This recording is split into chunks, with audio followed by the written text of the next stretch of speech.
are taught, from the very earliest days of grade school, and then it's reinforced through, I don't know, every HR manual ever written. Be ethical, be honest, be a team player, and above all, be nice.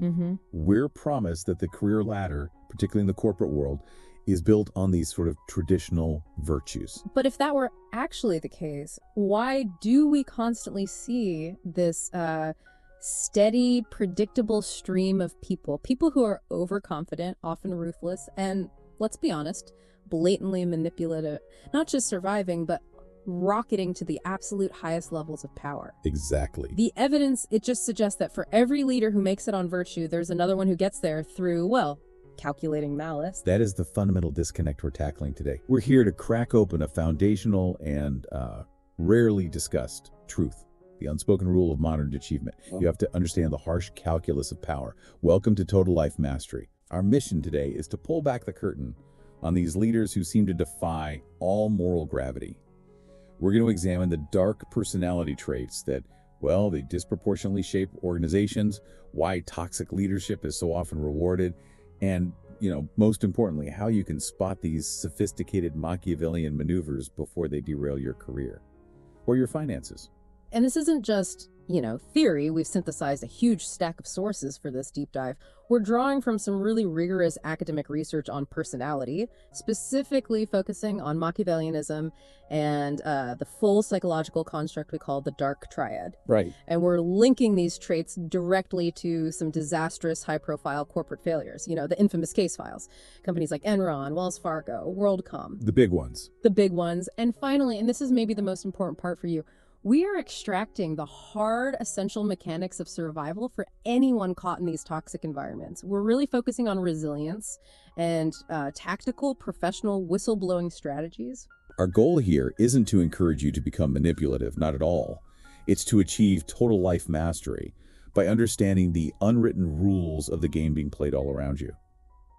You just can't defeat an enemy you can't see. Exactly. So we need to make the tactics visible. Let's unpack this, starting with, I think, the original architect of this ruthlessly pragmatic worldview. A man who learned about power from the very painful perspective of political torture, Niccolo Machiavelli. So when most people hear the name Machiavelli, they immediately think of this historical cartoon villain. Right, the guy who read the handbook on being evil. Yeah, exactly. Just this purely cynical figure. But the history of the man and the context of his book, The Prince, it's so much richer and, frankly, a lot more painful, isn't it? It absolutely is, and understanding his context is just crucial to grasping why his work still matters today. I mean, The Prince is a cornerstone of political analysis, not just some manual for cruelty. So where did he come from?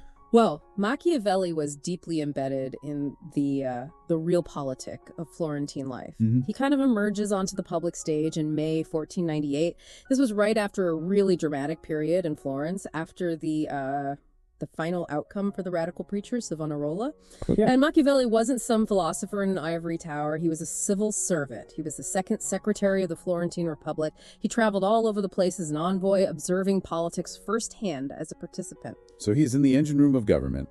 He's seeing power dynamics on the ground, which would make him just an incredibly pragmatic analyst. Precisely. His work wasn't abstract at all. It was based on empirical observation of what works and, well, what fails. But that stable position, it changed drastically in 1512. What happened? The Medici family, who had been exiled, they returned to power. They had military backing from Spanish and papal troops, and they defeated the Florentine Republic. And crucially, they defeated the civic militia, a citizen army that Machiavelli himself had organized and championed. Wow. That must have been a devastating personal and professional blow. I mean, he invested his whole career in that republic. It was catastrophic for him. He was immediately dismissed from office by the new Medici regime, but it got worse. Worse. Yeah, in early 1513, Machiavelli was wrongly suspected of being part of a conspiracy against the Medicis. For this, he was imprisoned and subjected to torture for several weeks. For weeks? That's incredible. He was later released, cleared of the charges, but he was left a broken man. He was exiled from public life, forbidden from even entering Florence. That puts the prince in a very, very stark light. He wrote this incredibly cool, calculating, ruthless text, not from a position of power, but from a position of just absolute painful exile. He's trying to figure out what catastrophic failure looks like and how to stop it. That is the intellectual root of The Prince. It was part of a popular literary genre at the time called the Mirror for Princes. Which was basically, what, advice for rulers. Yeah, advice literature. But Machiavelli's book was profoundly revolutionary because it just completely shifted the focus. It moved away from abstract ideals and onto concrete efficacy. What works? What works. Other authors advise on what made a good or virtuous ruler in a moral sense. Machiavelli ruthlessly focused on what made an effective ruler, specifically, how to gain and maintain territory and secure the state's survival. So he was willing to excuse massive deviations from conventional morality. Yes, but only if, and this is a big if, only if those deviations served the ultimate higher goal of maintaining the state's power and stability. Okay, let's dive into that core concept of virtue. This is often the most misunderstood part of his philosophy, I think. It definitely doesn't mean moral virtue in the way we use the word today. Correct. Virtue is the essential skill set a ruler needs to maintain his state and achieve great things. You could translate it loosely as effectiveness or skill or strength of character. It's an amoral skill set then. Completely. It's focused on outcome, not ethics. And the key quality that Machiavelli advocates for, the core of this virtue, is what he calls a flexible disposition. A flexible disposition. That sounds highly adaptable, maybe even opportunistic. It suggests a readiness to, well, pivot your morality when you need to. It is exactly that. It's the ability to shift your conduct from good to evil and back again, as circumstances dictate. Wow. He made it brutally clear that there is no equivalence between conventional morality and Machiavellian virtue. The ruler must always be ready to act contrary to charity, faith, humanity, and religion if it is necessary to save the state. Yeah. But, and this is the key, what matters most, he suggested, is mastering the appearance of those moral virtues. So you have to seem good. You have to seem merciful, faithful, and humane, even if you have to be prepared to act against those virtues when political necessity, or necessita, demands it. So appearances and brand management matter just as much as, if not more than, the actual actions. That is a profound insight into the semiotics of power and reputation management 500 years before PR firms even existed. It's a remarkable foreshadowing of how corporate leaders operate today, right? Meticulously managing their public image while making these hard, often unpopular decisions behind closed doors. And that leads us to maybe the most ethically challenging, provocative idea he presented. The concept of cruelty well used. How does Machiavelli possibly argue that cruelty could be ethically defensible, even if it's only under certain conditions? His logic is purely utilitarian. It's centered on minimizing long-term chaos. He argued that using cruelty quickly and decisively could actually minimize the overall negative impact in dire political circumstances. Okay, so give me a modern parallel. For a modern executive, it's a cold one. Faced with the insolvency of the company, a manager might choose to cut an entire division or lay off staff quickly and ruthlessly. A single decisive action to prevent the company from failing entirely and causing a massive, widespread collapse later on. So it's a cold, calculated, utilitarian calculus.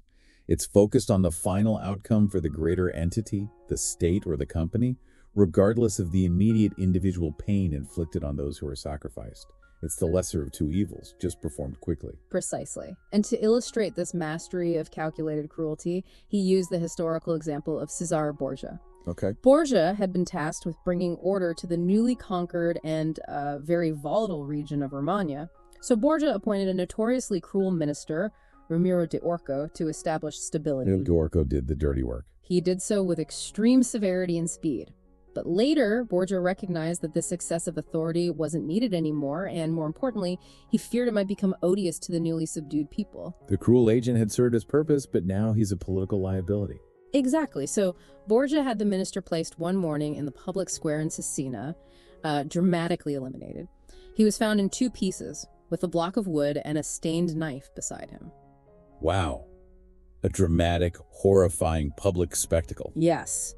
And Machiavelli notes that the sheer atrocity of that spectacle left the people, at the same time, satisfied and stupefied. Satisfied and stupefied. Satisfied because the source of their immediate oppression, the cruel minister, was gone, and stupefied by the sudden, decisive, and frankly terrifying show of force by Borgia. So by outsourcing the necessary cruelty and then punishing the cruel agent. Borgia managed to place himself in a position where he didn't have to use power excessively again to achieve his aims. He had controlled and manipulated the signs of power perfectly. That is a master class in public relations, political theater, and fear-based control.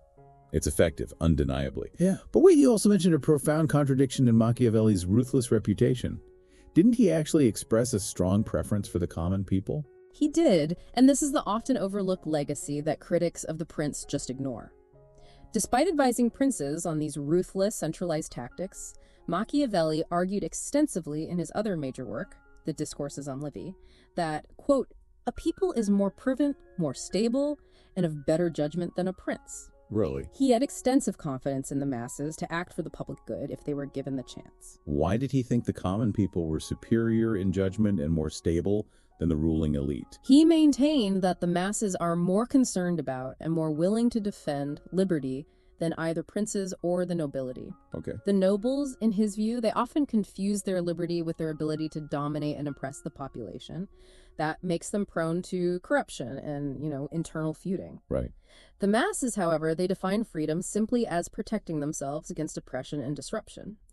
Plus, he was a strong advocate for citizen soldiers over mercenaries, which shows he valued work done for the good of society. He believed it gives people a meaningful, stable role in the state. That's a fascinating synthesis. The man who advises the prince on how to act like a monster also strongly advocates for the power and stability of the common citizens as the ultimate source of good governance. Mm-hmm. So if Machiavelli believed in the judgment of the people, why, 500 years later, do the people, the employees, the shareholders, the electorate, keep elevating leaders whose behavior defies every ethical rule he praised?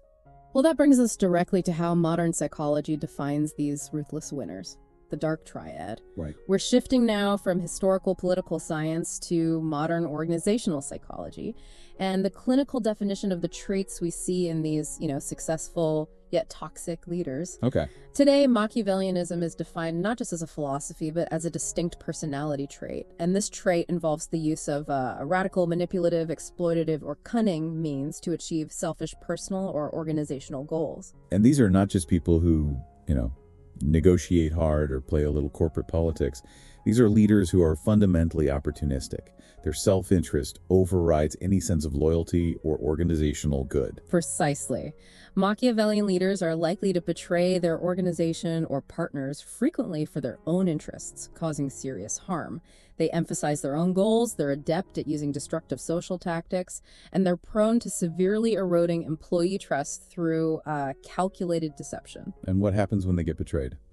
Oh, when they're betrayed themselves, they show an intensely strong desire to punish and retaliate. They see every interaction as a zero-sum game. So where does this trait fit within that larger destructive framework we analyze today?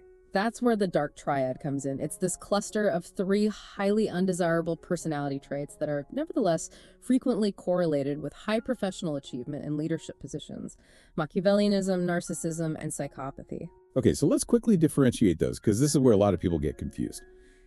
If Machiavellianism is the master manipulator, what defines the other two in a corporate setting? Think of it this way. Machiavellianism is the calculating strategist. They don't need to be loud or flamboyant. They just focus on exploitation and cunning to achieve selfish aims.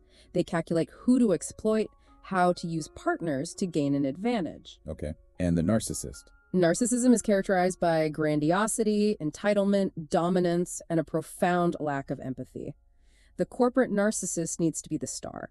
They're grandstanding in meetings, taking credit for other people's work, and they demonstrate this hubris that just blinds them to risk. And the third?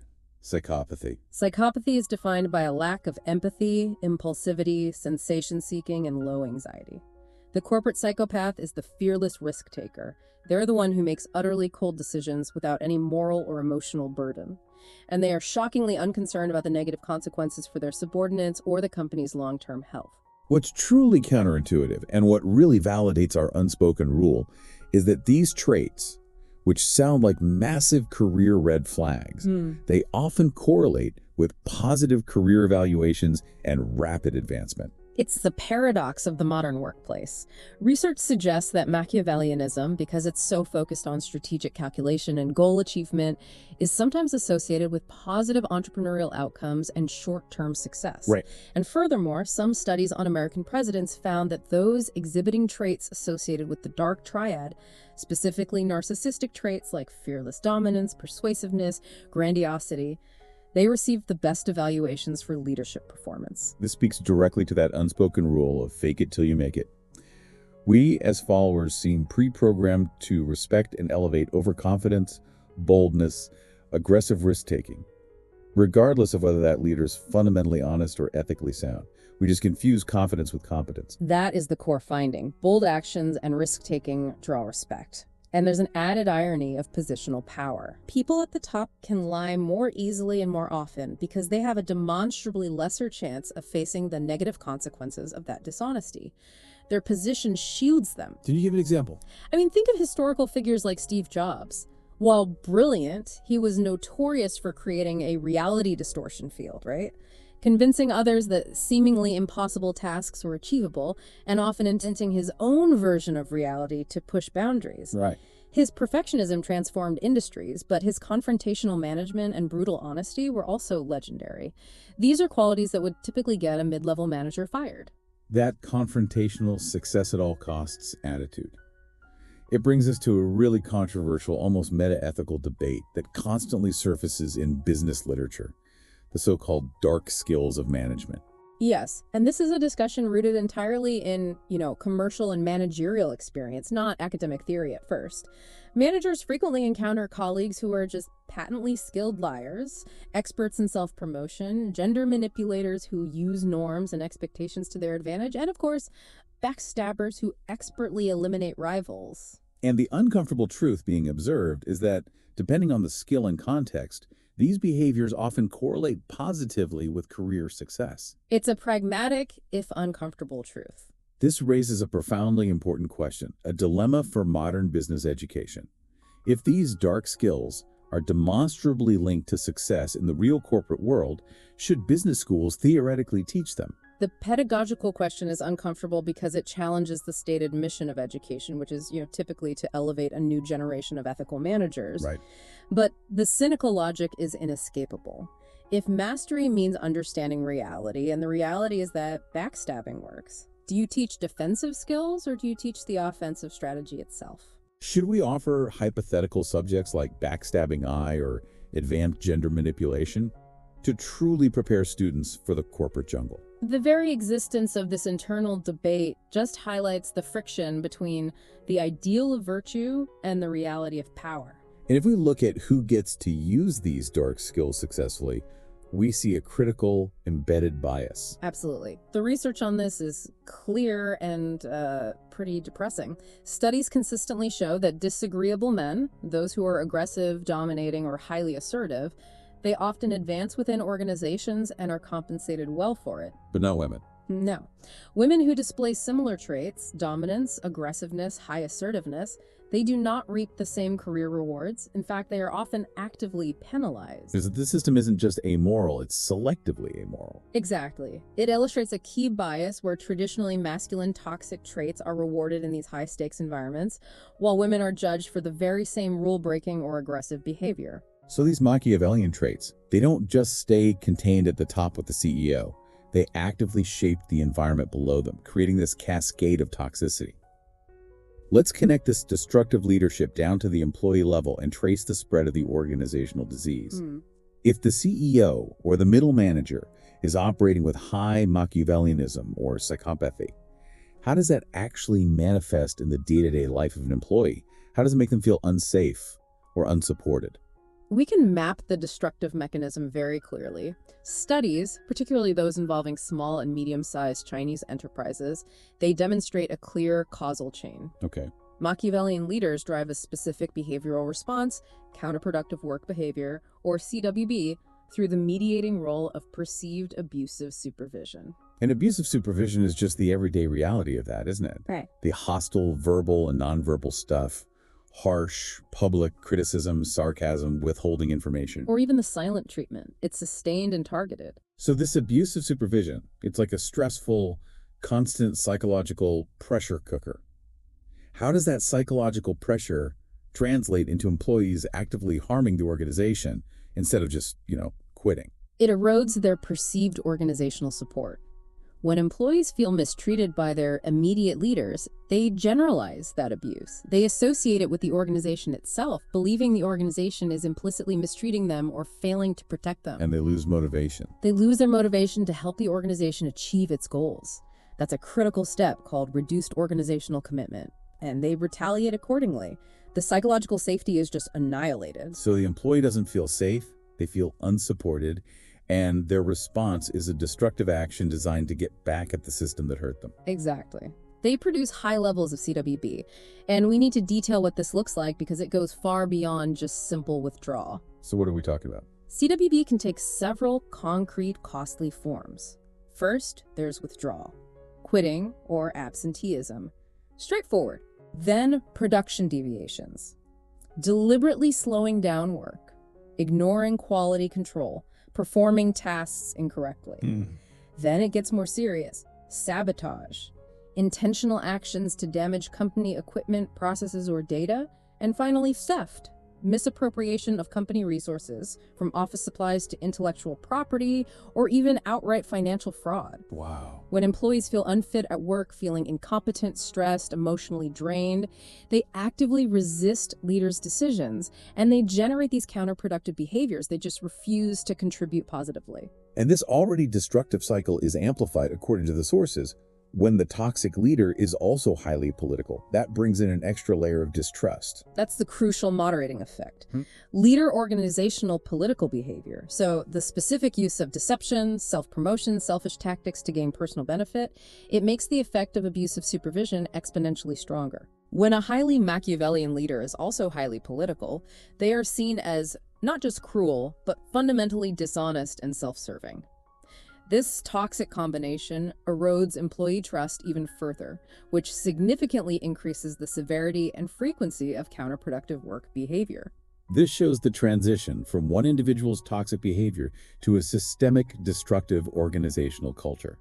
But the toxicity doesn't stop at one bad boss. What happens when multiple dark personalities start working together, reinforcing each other's bad behavior? The destructive impact becomes qualitatively different. We shift from individual pathology to a coalitional dynamic. When multiple dark triad leaders collude, they synchronize their dark traits and they institutionalize immorality, creating a stable, corrupt structure that we refer to as an ethics cartel. An ethics cartel. That sounds like a powerful, terrifying monopoly on morality, where the rules are written only to protect the rule makers. That's precisely its function. The cartel dynamics operate through several themes. First, mutual cover. Colluding leaders protect each other's misconduct.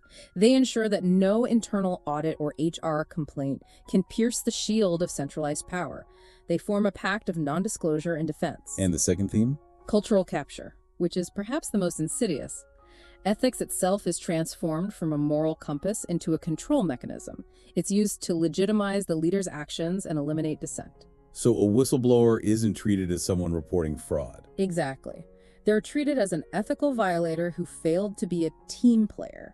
The very mechanism designed to uphold integrity is hijacked to police conformity. Wow. The human cost of operating inside one of these cartels must be immense. It is. The employees develop specific adaptive mechanisms just to survive. Pervasive cynicism, emotional withdrawal, professional silence. This results in long-term harm to psychological safety, to trust, and declining engagement. In this kind of culture, where psychological safety is gone, workers can't express opinions or report problems without immediate fear of professional reprisal. And that leads to systemic, unaddressed risk and ultimately often catastrophic corporate failure. And we have countless case files that tragically confirm this exact trajectory. From unchecked dark leadership in an ethics cartel culture, straight through to cultural collapse, financial implosion, and shareholder devastation. Let's look at how these dynamics triggered game over for some major corporations. Right. We mentioned that the failure rate at the top is accelerating. CEO churn has hit an all-time high, and what's often the spark that ignites the collapse isn't some complex financial conspiracy. It's simple, concealed personal misconduct at the top. which then triggers disclosure obligations that reveal wider securities fraud. It's a house of cards that just falls from the inside out. It's the consistent pattern of the dark triad. Hubris, manipulation, disregard for rules. It inevitably leads to a situation where the consequences catch up. Let's start with the accounting mirages of the early 2000s, which were just pure demonstrations of narcissistic and psychopathic hubris. Tell us about Enron. Led by CEO Jeffrey Skilling and Chairman Kenneth Lay, what was the central mechanism of their deception? Enron was just a spectacular demonstration of narcissistic hubris and Machiavellian calculation. Skilling and Lay manipulated financial statements to present this vision of relentless, impossible growth. All to justify the stock price. Exactly. Their main tool was incredibly complex financial engineering. They relied heavily on a practice known as mark-to-market accounting. This allowed them to immediately book the future estimated profits of long-term contracts, often without those profits ever being realized. But the truly devastating mechanism was the network of special purpose entities, or LPEs. Explain how those SPEs worked for the learner audience. What was the financial trick? An SPE is essentially a separate legal entity created to carry out specific, complex financial transactions. Enron used hundreds of these.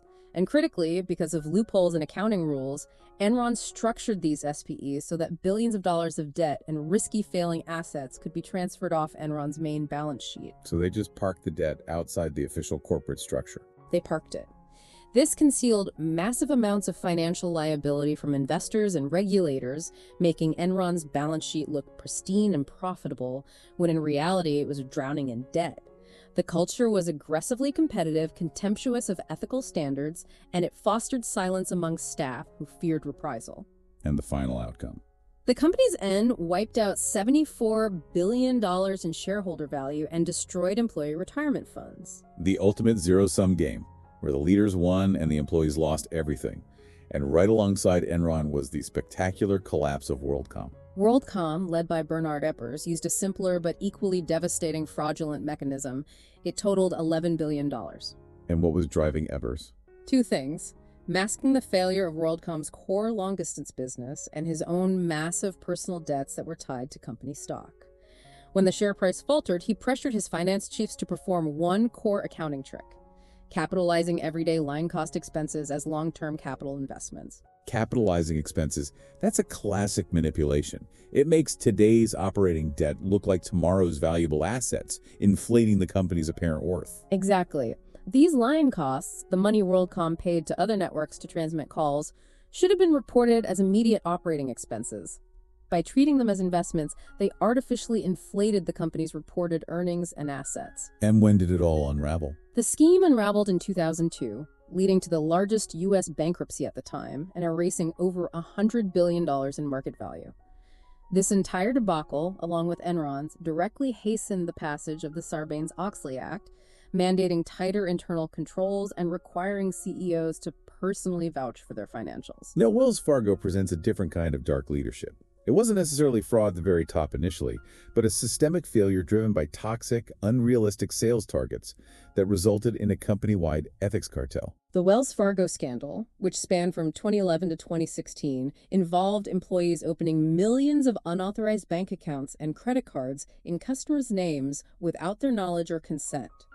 This was widespread corporate fraud driven by an aggressively toxic sales strategy called the Great Eight program.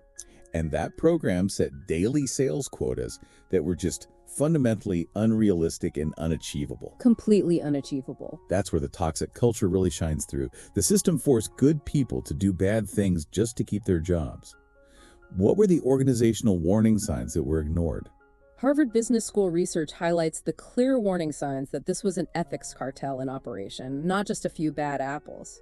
Leaders used cultural rationalizations like, "This is how we've always done it," or "The goals are tough, but they're achievable." And what happened to managers who fell short? They were publicly criticized and embarrassed in front of their colleagues.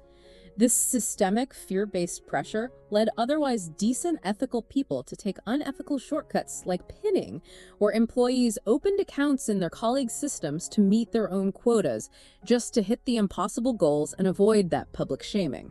The consequences were massive, not just financially, but for the fundamental trust in the banking system itself. Yes. Customers were charged fees for accounts they never requested, trust in the bank collapsed, and Wells Fargo paid $3.7 billion in settlements. The CEO, John Stump, and other executives ultimately resigned, highlighting severe leadership failures rooted in a toxic, fear-driven performance culture where the numbers were the only things that mattered. Moving to more modern cases, the recent financial scandals demonstrate that the dark triad hasn't slowed down, it's just changed mediums. It's moved into crypto and fintech. Let's look at the implosions of FTX and Wirecard. FTX, run by Sam Bankman-Fried, was a dramatic financial collapse in 2022, built on classic overconfidence and a total lack of internal controls. Internal auditors discovered that FTX's sister hedge fund, Alameda Research, was propped up by a massive covert loan of customer funds. And they used FTT tokens as collateral, right? Which was basically their own made-up currency. Right. A highly illiquid asset printed by FTX itself. It was essentially using monopoly money to back real debts, which triggered a crisis of confidence when the illiquidity was exposed, resulting in an $8 billion hole in customer accounts. It was a classic case of financial manipulation and narcissistic overconfidence leading to widespread loss. And Wirecard in Germany. That was a massive blow to the integrity of European finance, exposing regulatory weaknesses. Markus Braun, the CEO, oversaw a collapse where the company claimed to be processing money for merchants across Asia. However, the external auditors refused to sign off on the books because they couldn't locate $1.9 billion that supposedly sat in Philippine trustee accounts. It just wasn't there. It wasn't there. Prosecutors alleged that executives had been faking merchant processing revenue for years to inflate the company's valuation. Wirecard's insolvency erased $20 billion in market value and severely rattled Germany's regulatory credibility. Finally, let's circle back to how concealed personal conduct at the top can become a securities fraud issue, as we saw with McDonald's CEO Steve Easterbrook. This shows that the deception of the dark triad eventually catches up to the financials. Easterbrook was initially fired for violating company policy regarding an undisclosed consensual relationship with an employee. However, internal emails later revealed that he had multiple affairs with employees and critically approved millions in share grants for one of the women involved. So the personal misconduct morphed into securities fraud. It did, because when a CEO conceals relevant facts that impact their good cause termination, they are making false and misleading statements to investors about the company's financial controls and executive compensation. And the SEC charged him. The SEC charged him with making false and misleading statements, and McDonald's clawed back $105 million in stock-based compensation, one of the largest recoveries of its kind. So this confirms it. Dark traits, whether expressed through accounting fraud, toxic sales pressure, or personal deception, they have a consistent, destructive final outcome that always impacts the bottom line and the organizational environment. So we've thoroughly examined the dark calculus. We've seen the blueprint, the modern architecture, and the catastrophic collapse. Now we have to ask, how does one fight back? What is the counter strategy for organizational survival and ultimately for building sustainable success that doesn't rely on betrayal and toxicity? Well, the most robust and evidence-backed antidote to the dark triad is robust ethical leadership, and research confirms that it acts as a strategic lever for success. Ethical leadership characterized by integrity, fairness, and clear role modeling positively predicts organizational commitment among employees. And commitment is the key mechanism here, isn't it? It's the buffer against that counterproductive work behavior we discussed earlier. It is the central mediating factor. When employees are highly committed, they drive organizational sustainability. That means a healthy ethical climate, proactive long-term behaviors like pro-environmental initiatives, sustained quality output. It demonstrates that fostering ethical leadership, fair decision-making, genuine role modeling, integrity is a strategic lever not just for feeling good, but for achieving superior long-term sustainable practices. So ethical behavior pays the highest dividend over time. It does. The ethical culture also creates something crucial for psychological well-being and productivity. Psychological safety. We mentioned its destruction earlier. How does ethical leadership foster it? Absolutely. Psychological safety, as defined in organizational studies, is the team's collective perception of safety related to interpersonal risks. It's the belief that you won't be punished or humiliated for speaking up with ideas, questions, concerns, or mistakes. And ethical culture is the catalyst. It is. It leads to open communication, innovation, and adaptability. It provides a place where workers can express opinions, report problems, and embody a positive attitude without fear of professional elimination or public embarrassment. Let's look at the macro level. How does an ethical company manage its external reputation when a crisis inevitably hits? Because no company is immune from error or unexpected external disaster. Reputation management is no longer a reactive defensive posture. It requires a proactive mastery of public perception. The key success patterns are remarkably consistent. First, a swift response within 24 to 48 hours is non-negotiable. Second, transparent communication and full accountability, even if the facts are painful. And critically, prioritizing customer safety and the well-being of people over short-term profits. And the gold standard for this level of ethical leadership and crisis response remains the Johnson & Johnson Tylenol crisis from 1982. This event truly redefined corporate responsibility. J&J set the gold standard precisely because their reaction was totally countercultural at the time. When 7 people tragically lost their lives in the Chicago area due to cyanide-laced Tylenol, J&J, without any directive from regulators or media pressure, immediately pulled 31 million bottles off shelves nationwide. At a loss of $100 million. A loss of $100 million worth of product. This decisive, proactive, and incredibly expensive action defined their brand for decades as one that puts people first, ahead of product sales or legal liability. The cost of that immediate action was negligible compared to the long-term reputational benefit. That's a powerful contrast to the secretive, lawyer-up, deny-and-delay approach we see in modern scandals. Now, what about using controversy or hype as a calculated strategy? That still requires a form of, well, manipulative mastery of perception, but aimed at ethical alignment or product success. We can examine 2 successful examples of mastering perception ethically. First, Nike's campaign featuring Colin Kaepernick in 2018. This was a calculated controversy.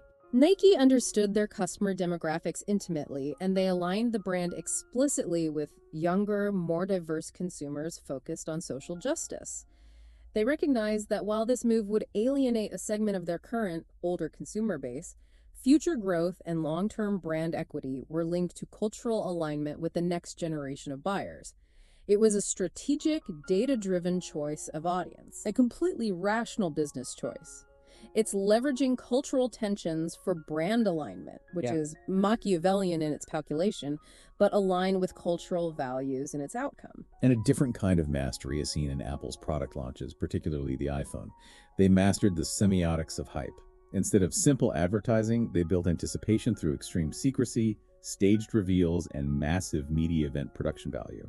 They transformed mere product announcements into cultural events. It's an ethical use of Machiavellian appearance, mastering the perception of innovation and scarcity, but aimed at product success and brand excitement, not internal exploitation. Exactly. They use psychological tools for a positive, growth-oriented outcome. This transition from recognizing the dark side to deploying honorable strategic mastery brings us to the most dangerous, yet potentially most essential, counter strategy for the individual caught in a toxic system: the whistleblower's dilemma. For an employee facing a deeply entrenched ethics cartel, choosing to reveal wrongdoing is an act of profound conscience, but it is professionally perilous. Repeated federal surveys confirm that fear of retaliation, which can be changes in duties, plummeting performance evaluations, being moved to a non-job, hospital transfers, that fear is the main pervasive reason employees stay silent. The culture of fear works. We hear about anonymous tips all the time, but how difficult is it to actually maintain that anonymity in a modern, highly interconnected organization where leadership often knows exactly who has access to what information? It's extremely difficult. It's often near impossible to maintain absolute anonymity if the information is highly specific. Agencies and companies have sophisticated means to connect the dots based on job function and access logs. Can you give an example? Yeah, a defense contract audit agency auditor who disclosed flaws in several complex audits saw her supervisor later receive an inquiry focusing on 10 specific audits. Since she was the only non-supervisory auditor involved in 6 of those 10, her identity was exposed simply by analyzing who had the specific access and knowledge required to make the complaint. That's terrifying. Even if you use a secure channel, the substance of your disclosure can reveal who you are based on your specific role and access. So, given the great risks, we must look at concrete strategies for survival and successful truth exposure, which often involves professional partnership. Partnership is the key to managing risk. It means working proactively with trustworthy advocacy groups like the Project on Government Oversight, POJO, or the Government Accountability Project. These organizations can offer essential legal support, conduct investigative research, and help craft media campaigns designed not to destroy the organization, but to remedy the specific identified problems. What's the most critical, often missed step when partnering with one of these groups? Crucially, you must secure confidentiality and non-disclosure commitments before you expose your identity or your evidence to them. Some groups, in their zeal for what they believe is the greater public good, may expose your identity without your explicit consent. You need a contract of protection and control over your narrative before you go public. I see. You need a calculated Machiavellian-level strategy to protect your own flanks. What about collective action? That sounds like a powerful way to distribute and spread the risk. Collective action is a powerful strategy for shielding individuals from targeted retaliation. If you partner with an advocacy group, employee surveys can be professionally designed and implemented to document and dramatize systemic problems and cultural failures, like the Wells Fargo quota pressure. So it provides a targeted, documented audit of the leadership. Fashioned by the people who know its strengths and weaknesses, without exposing a single person to the immediate retaliatory spotlight. It's the group speaking truth to power. And finally, let's address securing the actual evidence of the wrongdoing. If an employee tries to gather documents and remove them, they risk being targeted for improper possession of restricted or proprietary information. The act of gathering evidence becomes a crime in itself. This is the most delicate tactical dilemma. To prevent document destruction while mitigating personal risk, a safer strategy is to secure the evidence within the workplace itself, if that's feasible. This could mean mixing the documents in with archives about different innocuous topics, or electronically filing them under a misleading innocuous title within the company's server structure. It's not foolproof. Not at all, as the employer may have rules about how information must be secured, but it avoids the immediate career-ending liability of improper external possession. The risk is managed, not eliminated.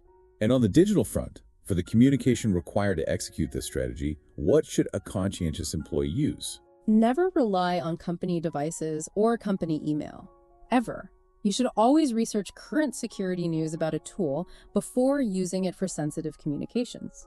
Resources like the Electronic Frontier Foundation's Surveillance Self-Defense Guide or the Freedom of the Press Foundation offer up-to-date information on current digital best practices.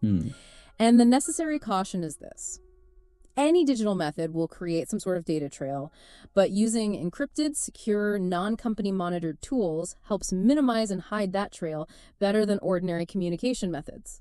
Surviving a dark triad environment requires Machiavelli's foresight in military strategy, always planning for the worst-case scenario, but deploying that strategy with the highest level of ethical clarity. We started this deep dive asking whether the ladder of success is truly paved with virtue or secretly paved with ruthless calculation. And I think we've established that true mastery requires understanding the dark calculus of power, recognizing the strategic use of manipulation, and spotting the signs of an institutionalized ethics cartel. You are now aware of the core tenets of the Machiavellian worldview. That flexible disposition, that calculated cruelty, and the specific corrosive behaviors of the dark triad in the C-suite. We've traced the destructive line from one narcissistic CEO manipulating complex accounting books at Enron to a systemic toxic quota at Wells Fargo.